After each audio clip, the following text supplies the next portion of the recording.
DPP LSM Gempa Indonesia sorot dugaan korupsi proyek Jalan Sabang Talang. Nama Wakil Bupati Goa disebut terima aliran dana Rp4 miliar.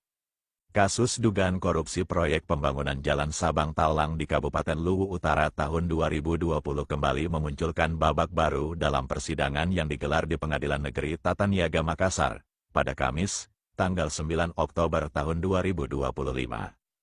Dalam persidangan tersebut, kuasa hukum mantan Kepala Biro Pengadaan Barang dan Jasa Provinsi Sulawesi Selatan, Sari Pujiastuti, yakni Muhammad Syafil, mengungkap fakta mengejutkan. Ia menyebut adanya dugaan aliran dana sebesar Rp4 miliar yang mengalir kepada Darmawang Syahmuin, kader Partai Gerindra yang kini menjabat sebagai Wakil Bupati Goa periode tahun 2024 sampai tahun 2029.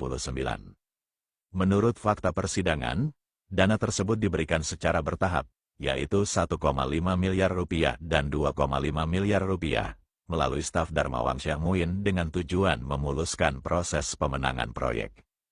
Dalam fakta persidangan, saksi menerangkan bahwa uang sekitar Rp4 miliar diserahkan secara bertahap melalui staf Pak Darmawang Syahmuin, terungkap dalam persidangan di hadapan majelis hakim.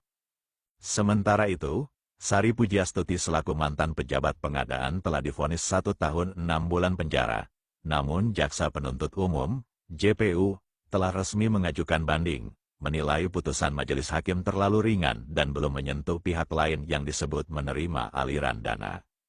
Menanggapi hal tersebut, DPP LSM Gempa Indonesia menyampaikan sorotan tajam dan desakan tegas kepada aparat penegak hukum, khususnya Kejaksaan Tinggi Sulawesi Selatan, untuk mengusut tuntas pihak yang diduga penerima dana Rp4 miliar tersebut, dalam hal ini kader Partai Gerindra Wakil Bupati Goa.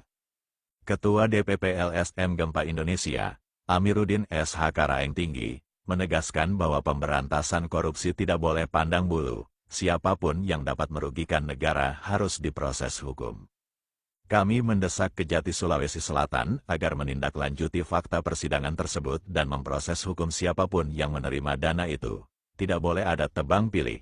Bila dana itu benar diterima oleh pejabat, apalagi kader Partai Gerindra dan wakil kepala daerah, maka harus ada proses hukum yang jelas, tegasnya. Menurut Amiruddin, kasus ini penting untuk diselesaikan secara transparan demi menjaga nama baik Wakil Bupati Goa dan citra pemerintah Kabupaten Goa. Rakyat Goa tidak ingin wakil bupatinya dikaitkan dengan kasus korupsi. Mau terbukti atau tidak, proses hukum harus berjalan agar masyarakat melihat ada keadilan dan keterbukaan, ujarnya. DPP LSM Gempa Indonesia menilai, jika aparat penegak hukum membiarkan kasus ini tanpa kejelasan, maka publik akan menilai bahwa penegakan hukum di Sulawesi Selatan masih tebang pilih dan lemah terhadap pejabat politik. Sebagai dasar hukum, Amiruddin mengingatkan bahwa dugaan perbuatan tersebut masuk dalam kategori tindak pidana korupsi sebagaimana diatur dalam Undang-Undang Nomor 31 Tahun 1999 (JO), Undang-Undang Nomor 20 Tahun 2001 tentang pemberantasan tindak pidana korupsi, khususnya pasal 12 huruf A dan B yang mengatur ancaman hukuman bagi pejabat negara yang menerima suap atau gratifikasi.